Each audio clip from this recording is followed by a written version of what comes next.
Bonjour à tous et bienvenue dans ce nouvel épisode. C'est Maxime et aujourd'hui, je vais encore te parler d'un complément qui suscite pas mal d'intérêt, que ce soit sur les réseaux sociaux et surtout, ça a un intérêt dans le domaine du sport et de la nutrition.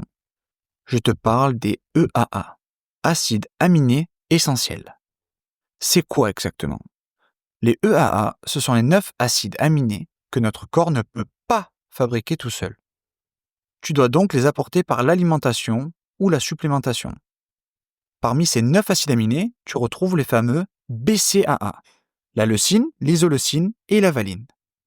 Autrement dit, les EAA, c'est le puzzle complet et les BCAA, c'est qu'une petite partie.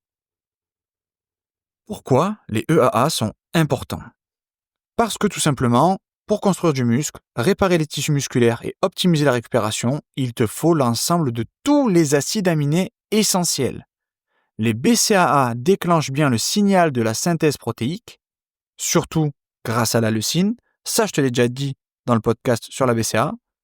Mais sans les autres EAA, ce processus ne peut pas être maintenu efficacement. J'ai lu pas mal d'études, je vais te synthétiser tout ça.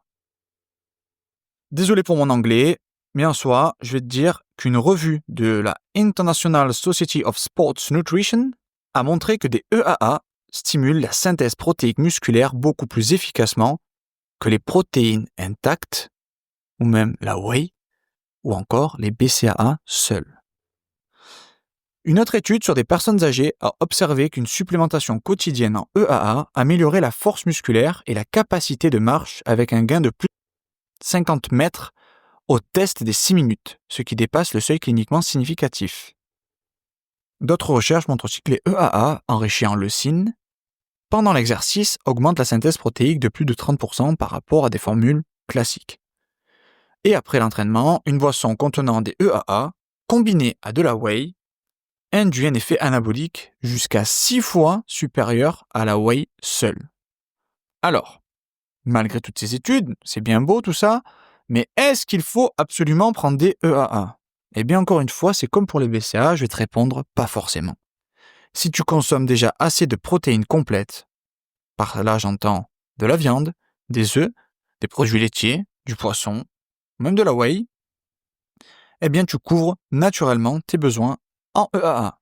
Mais si tu t'entraînes à jeun, que tu as un déficit calorique ou que ton alimentation manque de diversité, là oui, les EAA peuvent être un vrai coup de pouce pour la performance et la récupération. Et je me répète, mais si tu as du mal à t'hydrater, les EAA, c'est une petite poudre très souvent qui a bon goût. Tu vas pouvoir trouver du goût style mangue, style iced tea, des goûts qui peuvent te faire penser à des sodas, sauf que cette fois-ci, c'est riche en acides aminés, pauvre en calories, et ça t'aidera à t'hydrater. Donc, c'est pour moi l'un des points les plus importants de ce complément alimentaire. Pour vous résumer tout ça, les BCAA, c'est une partie du puzzle qui va aider à la synthèse protéique. Les EAA, c'est le puzzle complet. Et c'est utile si ton alimentation est insuffisante en protéines, mais superflue si ton apport protéique est déjà optimal. Voilà pour ce tour d'horizon des EAA. Merci à tous d'avoir écouté, et si ce sujet t'a plu, n'hésite pas à le partager et à me dire quel complément tu aimerais que je décrypte dans le prochain podcast.